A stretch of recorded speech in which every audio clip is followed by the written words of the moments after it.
Yaxshimisilar qarindoshlar. Men bugungi leksiyada, ya'ni ikkinchi qitimlik leksiyada yanala pensiya puli haqida to'xtalib o'tmoqchiman. Uyg'ur xalq cho'chaklarida bundaq bir hikoya bor. Podsho kishilardan so'raydi. Dunyoda nima hammadan qattiq deb. Ba'zilar tosh deydi. Bir aql kishi qopib, dunyoda hammadan yo'qsizlik hammadan qattiq deydi. Podsho bu gapni bak to'g'ri ko'radi. Bu hikoya, ya'ni qadimgi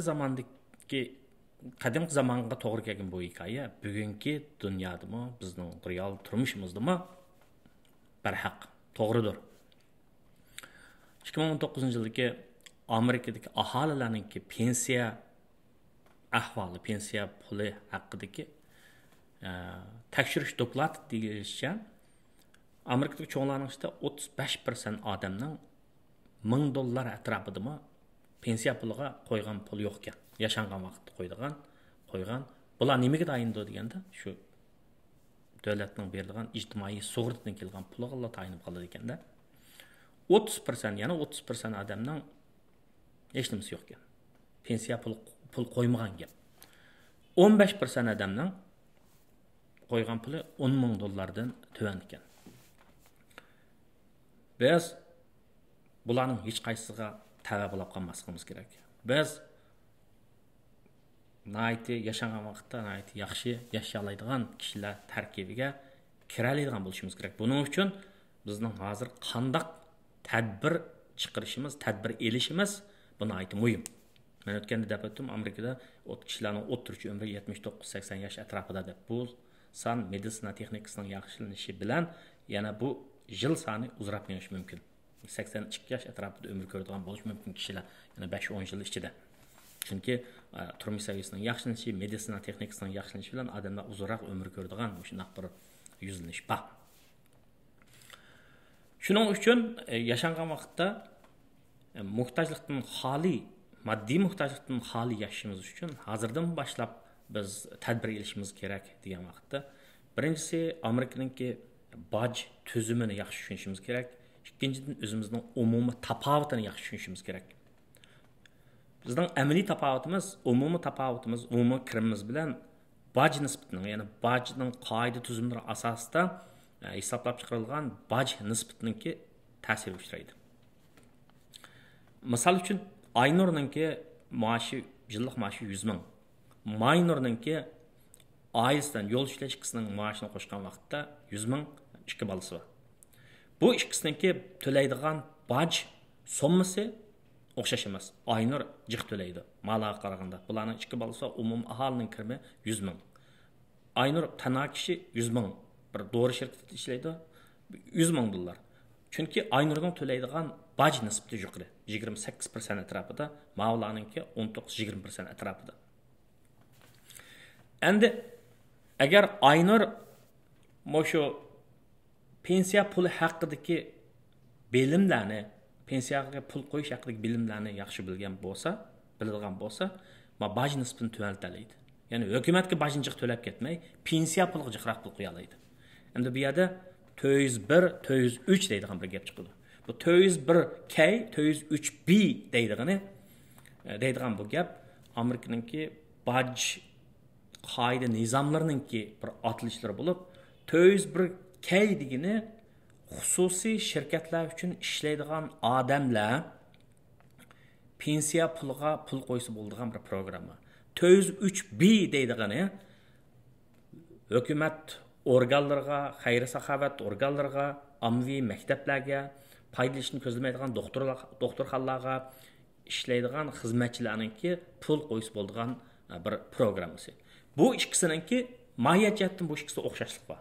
Yani her ikisi de bir adam köp degende $19,500'dan çık koyamaydı 2020 yılı. Eğer Aynur muş kaydını bilse $19,500 pulni pensiya puliga to'liq qo'yib verse bir necha jihatdan tutadi. Birincisi, onunki boj hisoblashda qo'llanilgan puli, hisoblanadigan asosiy maaşı $80,500 tushadi. Bir. İkincisi, $19,500 pulni qo'yganligi uchun, eng yuqori qimmatli pulni pensiya puli qo'yganligi uchun idoralarninki, ya'ni mandaq bir shirkatlarning, idora jamiyatlarning o'zining xizmatchilarini pensiya pul qo'yishga rag'batlantiradigan mandaq nimalar bor, tuzumlar bor. Sizning maoshingizningki dastlabki 3%ga biz 100% match qilamiz deydi. Shu qancha 3% pulingizga biz 3% pulingizni pensiya pulingizga qo'shib beramiz. Keyingi 3%ga 1.5%, ya'ni 1.5% pul, 50% pulni qo'shib beramiz deb. Unda bo'lgan vaqtda bu Aynur $19,500 pensiya puli qo'ysa, idorasi shu qo'ygan $100,000 maoshniki dastlabki $3,000, keyingi $3,000ga $1,500 qo'shib, $4,500 pulni pensiya puli qo'shib berdi. Shunday bo'lgan chaqda Aynur birinchi yilda $24,000 pensiya puli qo'ygan bo'ladi. Agar mushundaq pulni 40 yil qo'ysa, 65 yoshga, 67 yoshga kirgan vaqtda Aynurninki qo'lida necha million dollar pul olgan bo'ladi. Endi bu minor qaraydi. Minor ikki balamiz va uyamısak bo'lmaydi deb $100,000 puldan pensiya puliga pul qo'ymadi. Pensiya puliga pul qo'ymasa, chunki uyamiz bo'lmaydi, pul jig'imiz bo'lmaydi. Agar jiq pulni $19,500 pulni pensiya puli qo'yib olsa, qo'liga kelib qolgan, hajligil bo'lgan pul az kelib qoladi. Shuna bular 5%ni qo'ysa, $100,000'ning 5%i $5,000 bo'ladi. İdarasi 5% pulni qo'shib bersa, 10,000 bo'ladi. Bir yilga bular 10,000 qo'ygan bo'ldi. Aynur idarasininki bilan 24,000 qo'ygan bo'ladi. Endi sizlar o'ylab beringlar. Bu 20,000 yiliga $24,000 bilan yiliga $10,000 mushundaq har yili ko'paytirilib mansa, minorlarning qo'lida muayyan pul bo'ldi, ammo Aynurning pulidan pensiya puli bir necha hassa yuqori bo'ldi. Yashangan vaqtda Amerikadagi yashanganlarningki pensiya puli shundaq bir necha manbadan keldi. Birisi hukumatning ijtimoiy sug'urtasidan, o pul bak yuqori emas, o'rtacha hozir 1,500, eng yuqori bo'lgan chaqda $3,011 atrofida. Yana birisi o'zining xususiy hisobotiga pul qo'yib mangsa, u yana boshqa bir usul, men IRA dedim uni. Individual Retirement Account xususlarning yoki yakkalarning pensiya puli hisoboti deb. Onunğa qo'yilgan pul bir yilga $6,000 yuqori bo'lmaydi. 50 yoshdan yuqori bo'lsa $7,000 qo'ya oladi deb. Ondan sırt mana 201K, 203B degan dedim. 201K, 203B ga pul qo'yish uchun sizni cho'qim bir shirkat xizmatga olgan bo'lish kerak. 201K ga pul qo'yish uchun bir shirkat, ya'ni foyda olishni ko'zlaydigan shirkat xizmatga olgan bo'lish kerak. 203B ga pul qo'yish uchun siz hukumat tarmoqlarida, ommaviy maktablarda, foyda olishni ko'zlamaydigan idora jamiyatlarda, non-profit organization deydi, shu yerlarda ishlaydigan bo'lishingiz shart. Agar siz o'z oldingizga tapovut qiladigan odam bo'lsangiz, bu 201K bilan 203B ga pul qo'ya olmaysiz.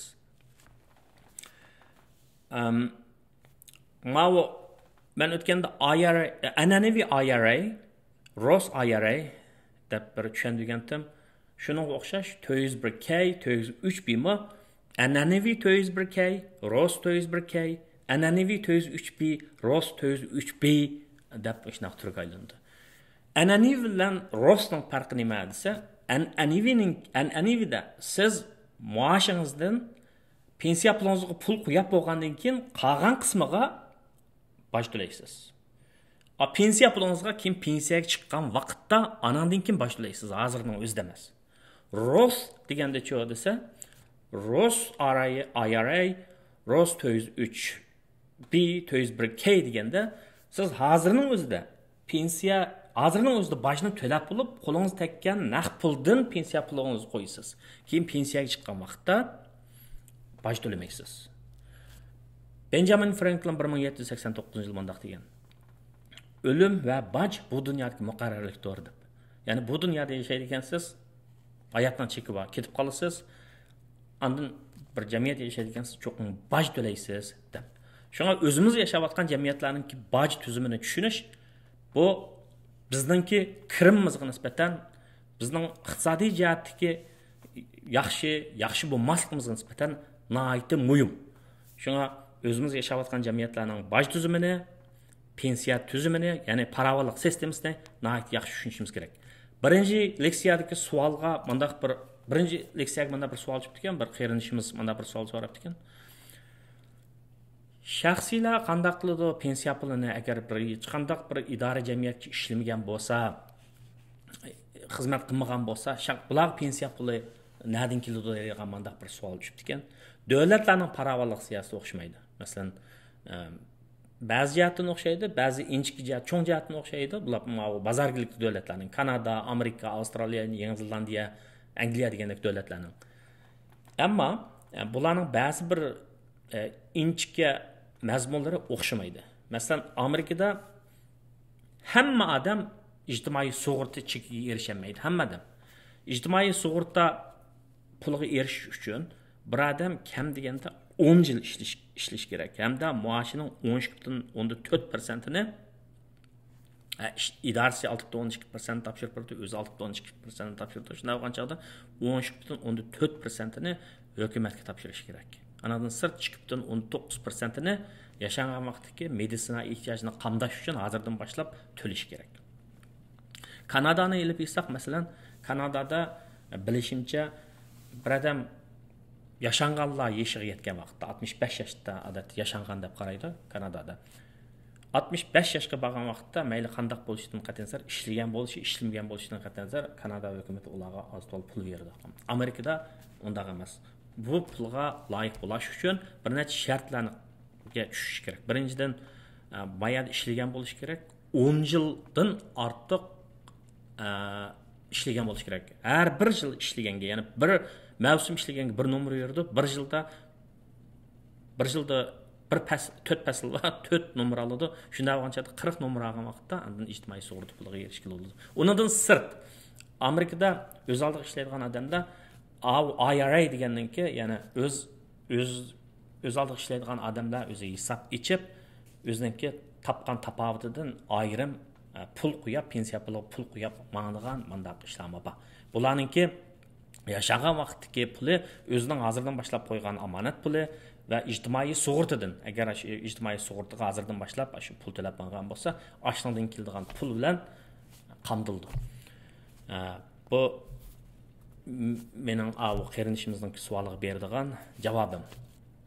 Demak, yaşangan vaqtdagi o'zimizning moddiy muhtojligidan qutulish uchun ma'u abayda keltirgan sonliq persentlarga tushib qolmaslik uchun, ya'ni 10 ming qo'yma puli, $1000 puli bo'lmagan, $10,000 puli bo'lmagan odam bo'lib qolmasligimiz uchun hozirdan boshlab maoshimizning ma'lum qismini pensiya puli qo'yib qo'yishimiz kerak. Bo'pmi? Yangidan xizmatga chiqqan vaqtlar chiqqanlar yoshlar idorasininki ashinimizga qarash kerak. Biz pensiya puliga dastlabki 3% qo'yib beramiz. Sen 3% qo'ysang, shuningga biz qo'yib beramiz deydigan ashuningga nihoyat diqqat qilish kerak. Amalva bu idorangiz sizga bergan beka pulni hargiz tashlatmang. Agar siz pensiya pulingizni pul qo'ymasangiz, idora bu pulni bermaydi. Shu idora bekaga yig'ash pulni bo'lsa-mo tashlatmaslik uchun kam deganda 5%, 6% maoshingizni qo'yib olsangiz, yig'inda ta'siri, 40 yillik ta'siri sizni millionerdan nechaga aylantiradi. O pulni hajlab bo'lmasangiz, baldaringiz qoladi. O pulni hajlab bo'lmasangiz, o'zingizning nomida Uyg'ur o'quvchilarni qo'llaydigan bir fondi jamiyat yoki mukofot ta'sis qo'ysangiz bo'ladi. Unda bo'lsa, bu ikkinchi leksiya mushunchalik bo'ldi. Rahmat sizlarga.